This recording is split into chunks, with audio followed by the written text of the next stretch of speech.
the ultimate whiskey haul. It's been such a long time since I've made one of these videos, and the whiskey, it keeps coming, right? Like, I keep getting sent stuff, I buy stuff, stuff is given to me.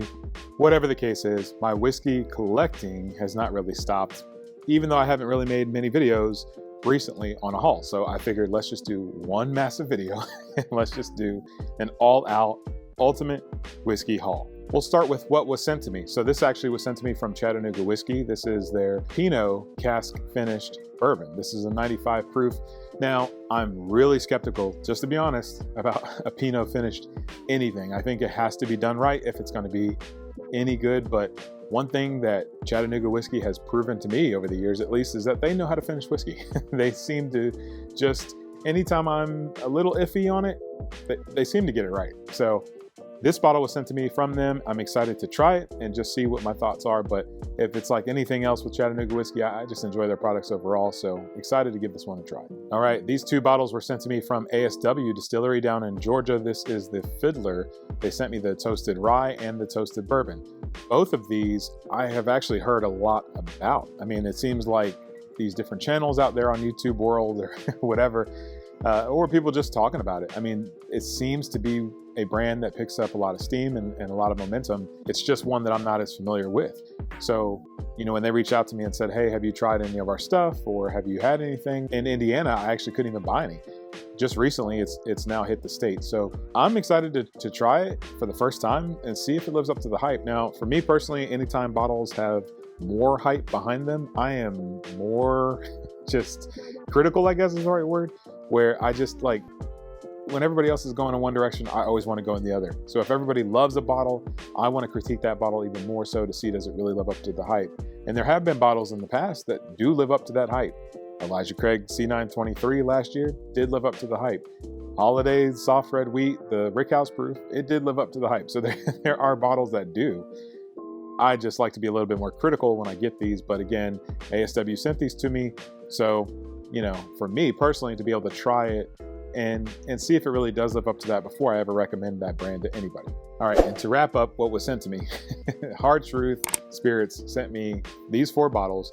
I have a great relationship with them. I really enjoy everything Hard Truth is doing. I would not recommend them as much as I do if I didn't feel like their whiskey was that good, or if I didn't feel like that brand overall is a good brand. I mean, but these people down there are very special. I've gotten a chance to go to their distillery and talk with them and all that stuff and just get to know that brand a little bit more. And I'm just blown away by the people, first of all, but the whiskey is good too. And I told them that when the whiskey is good, it makes me want to create content. It makes me want to recommend your products. You don't send me any bottles and say, well, we want you to make, you know, this amount of posts or this amount of videos on this platform and blah, blah, blah, blah, blah. They just send me the bottles and say, we want to know what your thoughts are. If it's good, I will make the content, right? I will make videos saying how good it is. So I love the fact that they are confident in their product. They don't need me to, you know, agree to a certain amount of postings or whatever. They know that if I enjoy it, I'm going to recommend it. And that's something that I think is lost a lot of the times with a lot of brands. I'm not going to cover every single one of these right now, but they have the French oak rye, the barrel strength rye. There is a 4 finish blend that they did because unless I'm wrong, last year they did like different blends. They did a cognac, brandy, etc. This bottle, I believe, is taking all 4 of those finishes and just blending that product together and making one new product. So that's really interesting to me.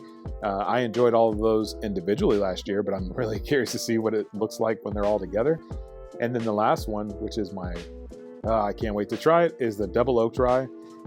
That's one I just know it's going to be remarkable. Their rye itself stands on its own and is very good. So when you finish it and complement it with other things, it's very good. I know that double oak rye is going to be amazing, but I'm excited to try all of them. And as with all of these bottles, as soon as I can try them and review them, I will make more content about that. All right, next up, Bardstown, Bardstown Bourbon Company.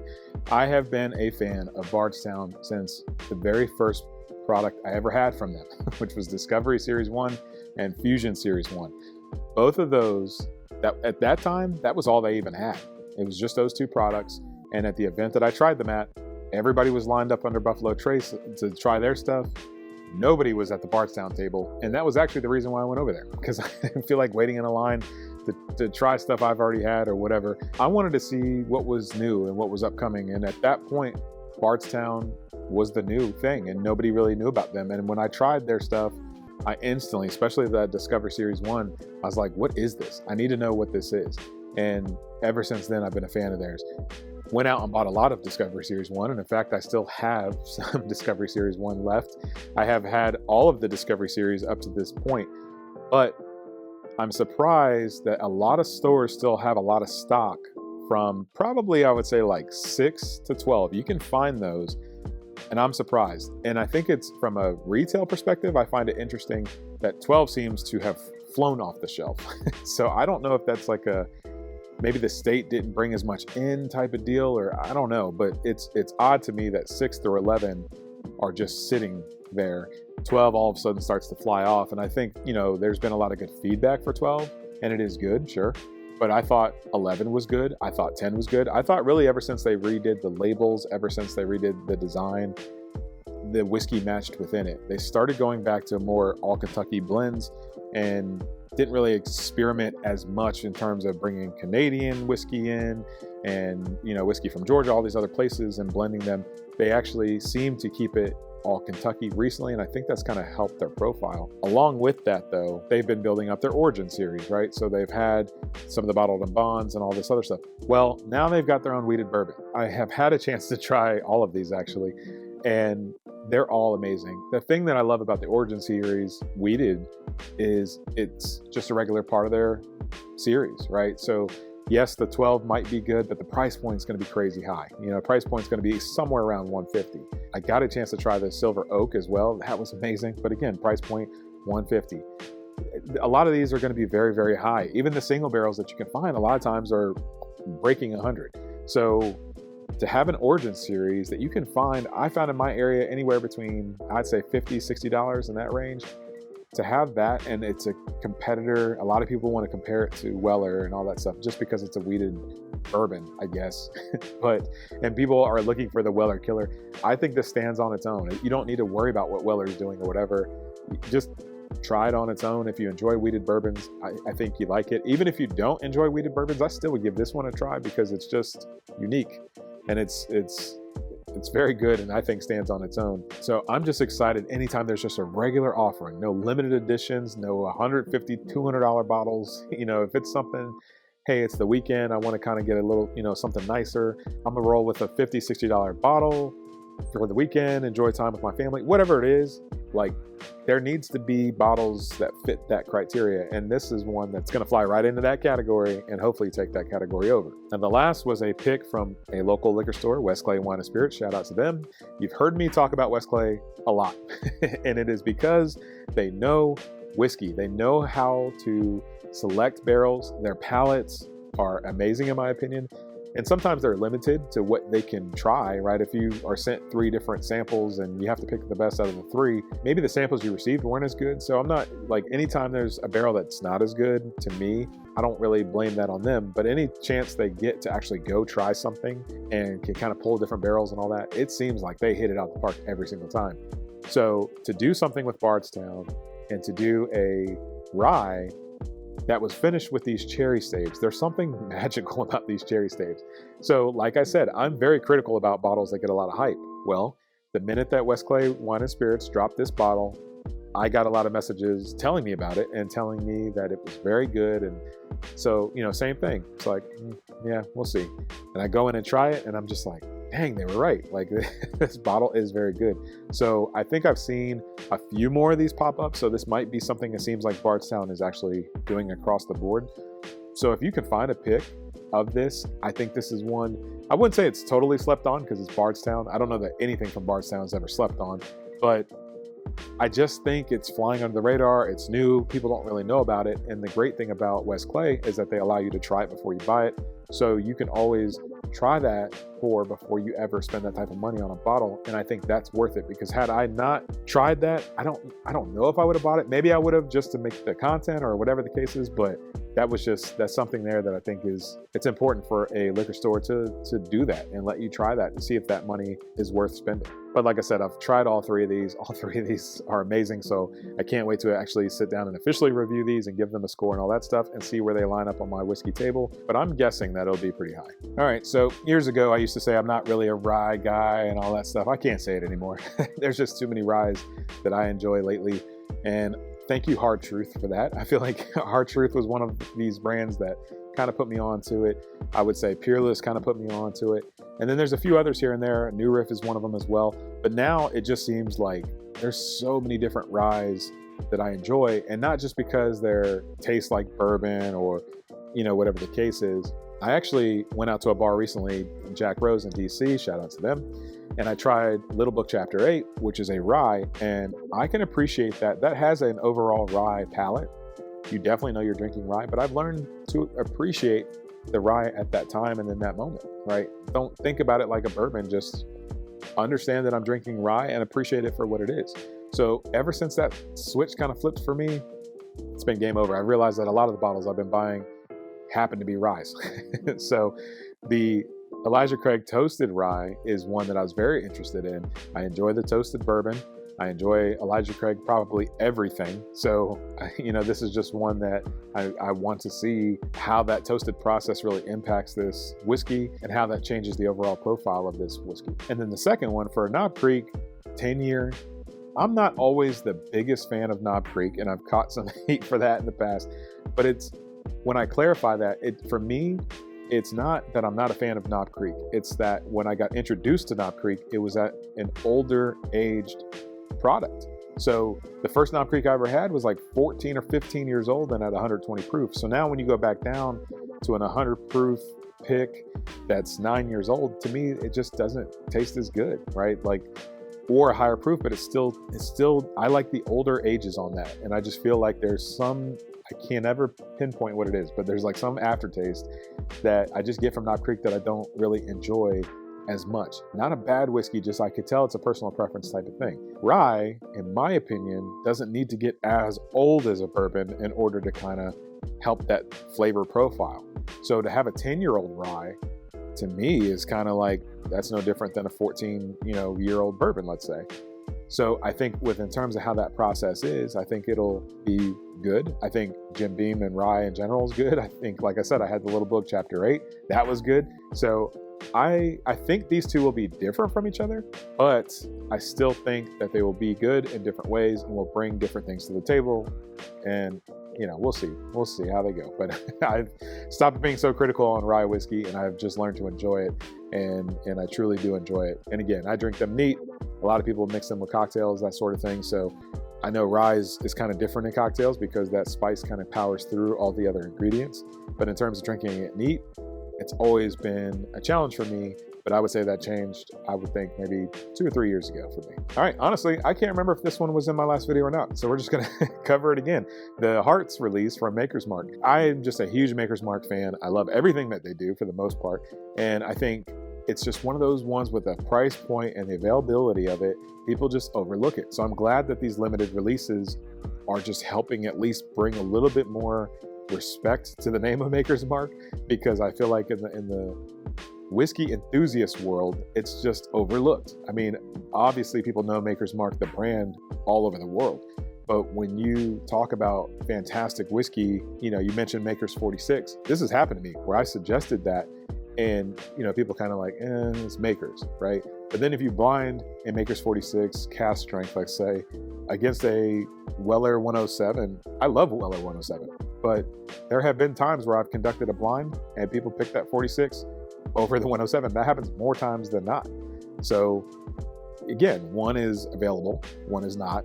One is a lower price point, one should be a lower price point, but it's not. It's marked up or whatever the case is, or secondary. But overall, I just think these are fantastic products that just sit on the shelf. So anytime there's a limited release anything, I need to have a Maker's Mark. That's just how it is. But speaking of Maker's Mark, I had mentioned before that I did this event with Black Bourbon Society called the Bourbon Boulé 2024, a fantastic event. And as we now know, that event was the last of its kind because the Black Bourbon Society will be coming to an end in 2024. Very sad for me, very selfishly. I'm very, very happy though for my friend Samara B. Davis, who is going to continue to do amazing things in the whiskey world. Congrats to her.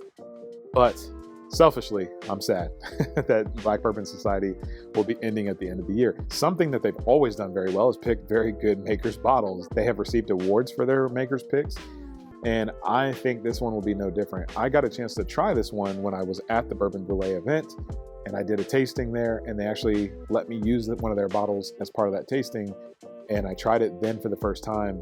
I love makers' picks in general because I think they can be so unique just with all the different stave combinations. But this one I thought was absolutely fantastic. But again, didn't surprise me because I know they know how to pick barrels. This bottle was special just because of that event for me. So it's just got everything going for it to make it a fantastic bottle. Also, while I was out there, I got a chance to go to Angel's Envy, and I saw that they had a bottled and bond product, right? So I still don't really know much about this. I don't really know as much as I really should know or I would like to know. I'm sure people out there know more about this than I do. It's a bottled and bond, which is a more restrictive bourbon, and bourbon itself is more restrictive than whiskey. It's just kind of interesting to me because it's like, is this actual Angel's Envy distillate, or is this bottled and bond because it was created by somebody using all those requirements or fitting in with all those parameters, and then they just bottled it? I don't know. That's the part that I'm really curious on. I don't really know, right, that part. But either way, it is a bottled and bond product, and it's the first of its kind from Angel's Envy, and it's non-finished. And again, that's because it's bottled and bond. We know it's not finished, and that's unique for Angel's Envy. That's not really their go-to.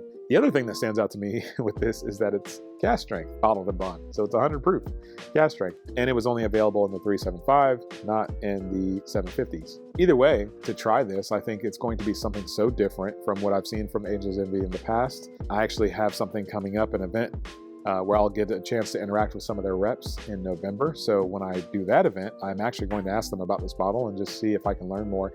But again, plenty more people know whiskey more than I do in terms of all these specific things, and I have no idea. So if you do know, let me know in the comments. And I couldn't go to Louisville without going to Michter's. Michter's also was part of the Bourbon Brûlée, and as part of that event, they had certain bottles available. So Shanks was available, or Bombergers. I chose the Shanks. And then you could get the Michter's 10-year bourbon, but you had to buy the American whiskey as well. I actually really enjoy the American whiskey. I like all of Michter's regular lineup, so I don't really care what bottle they would have made me buy to get that 10-year. It was happening, right? So a really nice surprise. I expected something. I didn't actually expect to come back with this Shanks and the 10-year. That was really good.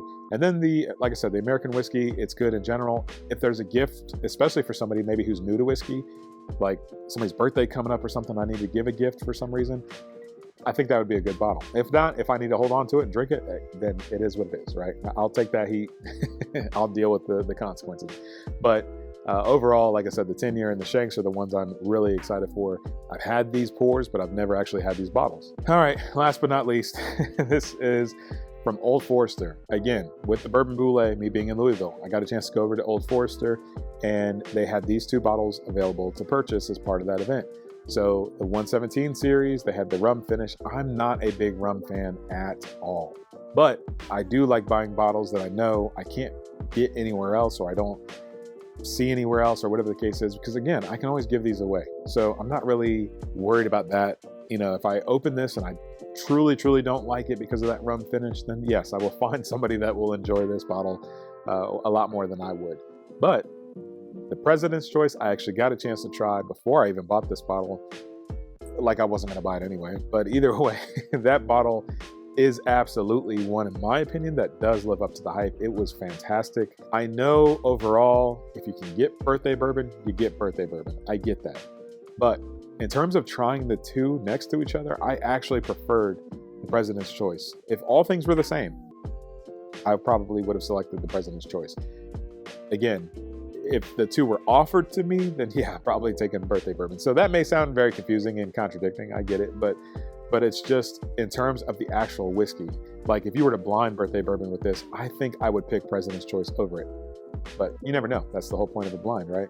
Is to kind of, it surprises us sometimes. But I think that's where the names and the labels and all these things start to play on our psyche of it, but in our thought process. But you never know. So again, a lot of whiskey covered here. Thank you so much for tuning in this whole time. There has been a lot covered. I have a lot to review.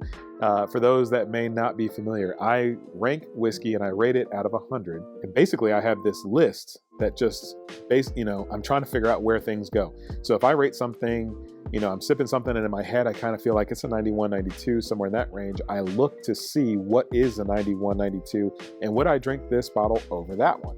And if I would, then I know, yep, I'm in the right place. Let me rate this as a 91. Now, out of that, which other ones are rated 91 and which ones would I drink before this, right? So that's how I determine where it goes in my total whiskey review list. So the ratings themselves may not really mean much to most people because I just don't like all these complicated rating systems. I just try to keep it simple and just say, out of this whole list of whiskeys, where does this one rank? Where does this one fit in with the rest of them? And that's kind of how I do all my scoring. So maybe I should start including these in the description so you all can follow along and see where those rankings are at. But I have gotten to a point where it's starting to become a lot. So maybe I need to make some type of newsletter or something and send it out. I don't know. We'll figure it out. But either way, I have a lot to review. I have a lot to try, and I have a lot to enjoy, more importantly. So the reviews, they are what they are. I'm ready to have some friends over and just have some tastings and just kind of see what everybody enjoys and spend some quality time with family and friends. That's what it's all about. Thanks for tuning in. I appreciate you. Thank you for subscribing. I'm going to thank you in advance, and I'll see you in the next one. Cheers.